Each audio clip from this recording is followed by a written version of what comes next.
the Soccer Podcast from dailyfantasylobby.com. Hey everybody, and welcome to dailyfantasylobby.com's weekly English Premier League Soccer podcast. I am Christy. I'm David. And David is the CEO and owner of dailyfantasylobby.com. I'm just an imposter. I don't know how I got invited to do this, but I turn up every week. Well, that's true. Well, it's a big day today, wasn't it? General election in Great Britain. I'm not a betting man. I kind of am a betting man, but you know, you're not meant to promote it and all this. If I were to bet, who would be the incumbent in Downing Street? Well, you know, it was even money. It was an absolutely perfect even money each of two market. There was a cigarette paper between the two. The Conservatives were favourite by a hair last time I looked. Right, I can't be much of it. But I would go Labour, and it really is Hobson's choice. You know, it's. Yeah. I'm not even going to come up with an example out of respect for our poor viewers. I know it's a bit like a choice between sort of Raheem Sterling as centre forward or some other guy that doesn't score. So, you know, that's your perfect. That's your choice. Let's proceed. And with that perfect segue, we're going to go straight into our strategy for this week's selections. Now, you may have noticed, you probably haven't noticed because you haven't seen the screen by now, but you may well soon notice that this week we are eschewing DraftKings. We are eschewing them. Foregoing it. We sure DraftKings are. get in that bin. So who's it? We are playing at MondoGoal. We are MondoGoal. Why we're playing at MondoGoal? We're playing at MondoGoal because we couldn't get logged into DraftGoal. DraftGoal, unfortunately, is US only at the moment, and as you might be able to tell from our accents, we are not US. We're not US. So MondoGoal it is, which is Euro friendly. Actually, we should say some nice words about MondoGoal because for all my tongue-in-cheekness, MondoGoal is universal. No, yeah, I mean, we just hadn't, we've looked at MondoGoal a few weeks ago. We just haven't looked at DraftGoal really properly, and we just thought this would be a nice week to do it. Yeah. And we couldn't get logged in. So anyway, look, it's great. And also, MondoGoal are running like the biggest soccer guaranteed GPP at the end of the season, on the final week of the season. Final weekend of the season. So they're running this £30,000 tournament that you can't actually enter you to qualify for. So we're going to give it a shot this week and maybe the next week or two. We'll try and qualify, and then we'll try and win the big prize. Yeah, we'll try and sati into it. But what do you think, just speculatively, what do you think the reason is for them having no direct buy-in? I could give you my reason if I'm putting you too much on the spot. Yeah. I don't know. You tell me. I'm gonna hazard a guess that the reason is they want people getting into the habit of playing. They want you to get in the habit of logging in, of picking your team. That's the reason. It's a good reason to have. Get people familiar with the process of entering teams. So why have them enter one competition when you can have them enter two? Sure. That's I might be so far wrong in that. I think we've really given a lot of added value in the podcast so far. With the election and with our general debate, I think. I think that is top quality insight, I'll have you know. Sure, no, it definitely is. Okay, without further ado, let's unveil the team for this week. You should be able to see this on the screen right now. In goal, we have got Everton's Tim Howard, who played Sunderland. Everton play Sunderland, which At Goodison. Everton have nothing to play for and have had nothing to play for quite a while. Sunderland have everything to play for. So already sounds like a terrible pick, doesn't it? It's just, I don't know. Everton are okay defensively, no better than that. They're okay. They must be okay because they kept a clean sheet against Man U, and Man U are scoring no goals. No goals. Right, I love your chain of logic there. Tim Howard, as our American viewers will attest, is an outstanding goalkeeper when on form. He's actually controversial statement, but I think he's had quite a weak season, to be honest. I don't think he's been great. World Cup hangover. A little bit. He's one of my favourite Tourette sportsmen. Give me another one. So you had a short list of one?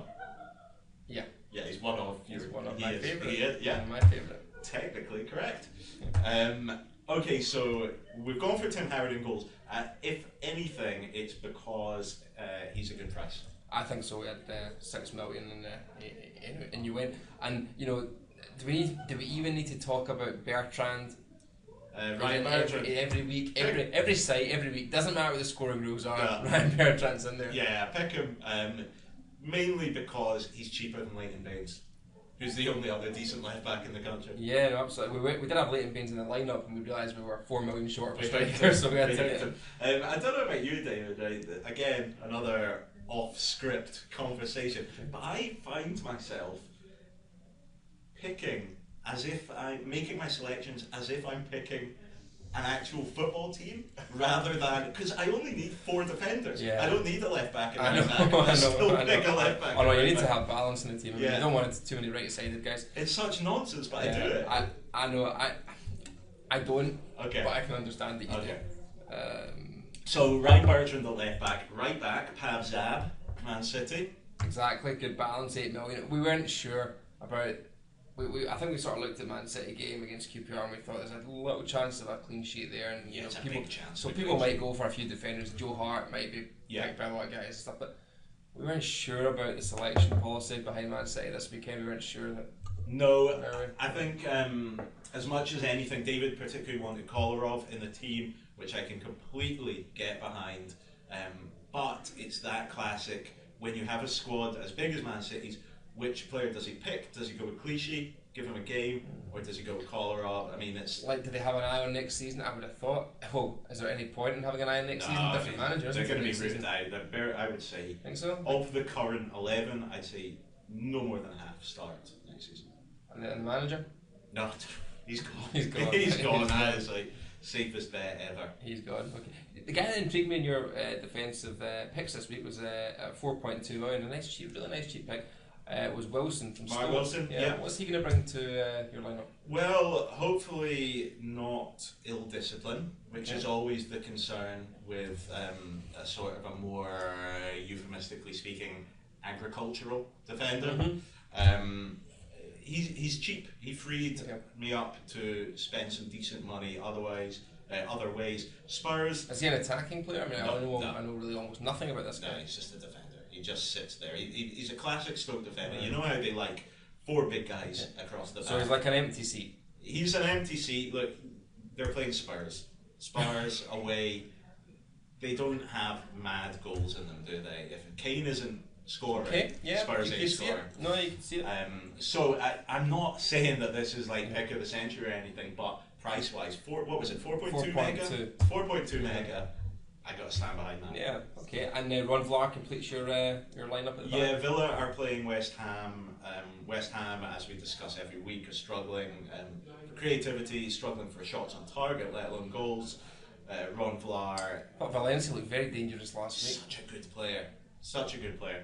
I think there might be some truth in him going to Chelsea or that sort of team. You know, energy, isn't it? You know, it's maybe not Chelsea, but you know, I can see him going to a top 5-6 team. I thought he was a standout at the World Cup. I thought he was very good at the World Cup, but one thing that Chelsea don't do historically, and history isn't necessarily a great predictor of the future, but historically Chelsea don't tend to buy from lesser English clubs and make focal points of these players. And of course there are guys like Gary Cahill that kind of disprove that rule. But I'm thinking guys like Loic Remy sort of came in from gap, wasn't it? Really? Exactly, came in just that one tier below. I had another example in my head 1 second ago, and it's gone. I think they're looking at Griezmann from Atletico Madrid. Dembaba. You know, you can pick them up at a decent price, but they just don't make. It's just 15-20 million to fill the bench. Exactly. No, you'd be better promoting youth, but I think that's a swear word at Stamford Bridge. Yeah, exactly. So you got a cheap defence there. You know, you could have had, obviously as we talked about, you could have had again Leighton Baines, great insight from us. Yeah. But we couldn't afford him, so you can't. So you select a lineup there where you think, you know, pretty unspectacular. You're not really going to bomb forward with Wilson and Vlaar, but you're probably going to get a few crosses from Zabaleta and Bertrand maybe. It'll do okay. You know what? I've got 3 words about why I've gone for this defence this week. Yeah. It's unders week. The games are so evenly poised this week. There's such even matchups, the entire slate pretty much. Take away maybe Man City QPR where there's an obvious mismatch. I just believe that there won't be many goal scorers. Tight games, which is why I'm saving some money defensively. And you went for a 4-3-3 formation. Yeah. So your three in midfield is again Bolasie, who playing for Palace Good at season. home to Manu. And you've then gone for Di Maria, who, stupid comment, you think he'll play this week? I said that last week and he didn't. They got 20 minutes off the bench. I think Van Gaal's got to do something this week. Manu have lost 3 on the spin. No one seems to be talking about it. Am I the only one that's noticed? No, I've noticed. They're just noticing. I haven't noticed. I think they've had an atrocious season. I'm not buying into it. I think they had a bit of a fluky run, accrued some points. They were terrible at the beginning. They're terrible now. They won a few games in the middle, didn't they? They went on an excellent run of winning. But I remember we were discussing at the time on this podcast a couple of months ago that I hate the word, but it's fitting here. They were due a defeat. They've been grinding out. They've been luckily scraping out victories where they really weren't deserved. And I think we looked at it and we looked at who can we play what Man U players can we get in to the midfield, and we looked at it and none of them were going to score a goal. Ashley Young was the only guy that actually looked good value. Is everyone just a defensive midfielder? Yeah, I don't know. It's a sorry game, isn't it? If Man U are playing Crystal Palace and you can only really get one Man U player in, it's a sad. You know what? Forget. DFS. It's actually an indictment on the team, on the club, and the situation they find themselves in. I actually would be far more likely to put in 2, say 3 Crystal Palace players. More interested in that side. Punching could have got in there. So. Anyway, Man United not happy. And can we take 1 second while we're on this topic to discuss, how disappointed Man U were, how disappointed Man City were, but just as a general, how far below the top tier English football's looking right now. If you saw the Champions League games, might have been the greatest midweek of football. Absolutely sensational. It was absolute glory. I mean, last night was very, very, very good, and the night before was just as good. And I was thinking at 75 minutes last night, I was thinking with my girlfriend beside me on the couch, she's watching some nonsense and I'm watching the game on my laptop, and I'm actually half watching the garbage that she's watching because this game was just, it was tit for tat. There was no, it wasn't quite getting there, was it? You felt, I actually felt that Bayern were getting a little bit on top come the 75th minute, and honestly my wife, she said, she came downstairs, she said, look, can I watch something on telly? And I think it was at the 60th minute, and I was like, no. And then the 75th minute, I went, you know what, just watch your programme. And I was looking on Twitter, and then I went, oh, they scored a goal. And I said, I can't believe it, they scored a goal 30 seconds after I switched over. A few minutes later, they've scored again, grabbed the remote control, pushed her off the couch. Sorry, missus. I said, I'm sorry, this isn't happening, obviously. Go walk the dog, Messi's on fire here. Sat and watched the rest of it, but yeah. Amazing. How good was Messi? And there is just no one in English football, even, okay, tough metric, because he's the best player in the world by miles. Hazard! Hazard's not even close. No, but Messi. He gets the ball and dribbles past people. Yeah. He's quite good. That's it. If Hazard is the best player in England, well, he'd get on the bench for Barcelona, wouldn't he? Yeah, exactly. And he might even get a game. 10 minutes here, 20 minutes there, starting against Elche, Yeah, exactly. Okay, up front 3. Well, easy choice this week, wasn't it? Because we really fancy Villa to do well against under strength West Ham United defence, and we think Benteke is going to just do what Benteke does. Well, West Ham have been playing an 18-year-old whose name temporarily escapes me alongside James Collins. Now that is a catastrophe waiting to happen. So even at 13.6, we found the budget to get him in there. Yeah. And you were desperate to get Aguero. Aguero has to play. Man City at home to QPR. QPR are down. That's happening. Let's not waste any time sort of talking about the possibility. It's happening. They are down. Aguero will score. Yeah, if he starts, he scores. He will score. And you'd fancy Arsenal in the Monday night game against Swansea. That just an open game. It's always an open game. Swansea have been superb. They've been like Southampton this season in that every time they lose 2 or 3, and you think, here we go, here comes the nosedive. Nah, they just go and bink a nice win. Yeah. Just move on with their life. I see that being just quite a nice, easy to watch game. I think maybe 2-0 Arsenal, Giroud scores, and maybe Sanchez scores, but we can't afford Sanchez, so Giroud's in the lineup. You've spotted the flaw with our selection strategy. We can't afford the players we want. Yep. So I think that's quite a nice team. I think you've got a decent chance there. I think so too. I think we have a strong squad. You never know. We're going to enter it. We'll see if we can satellite into the big one, the 30k guaranteed in the final Sunday of the season. So don't forget to tune in next week. See how we got on. If we did disastrously, which is the heavy favourite, we won't mention it. We'll just airbrush it from history. Never happened. Yeah. And yeah, let's wrap it up here. It's been an absolute pleasure as always. Please check us out on Twitter @SuperLobby. We do a whole lot of regular tweeting and posting and what have you.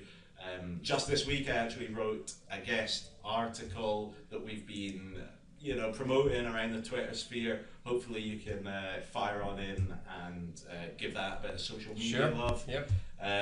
David, where else would you like people to get in touch? I think the best thing to do is go onto the website and drop in your email address and send us a message. Let us know what you think. Let us know what you think about the site. We're about to go through a summer of product development, so now would be the time if you had some ideas for improvement. In terms of the user experience and any data feeds that you want added in that we can maybe try and get hold of, just like anything at all. So via the contact us form. Great to hear from you. Perfect. And yeah, it's been an absolute delight as always. I'm Christy. I'm David. And we'll catch up with you next week. Bye everyone. Bye bye.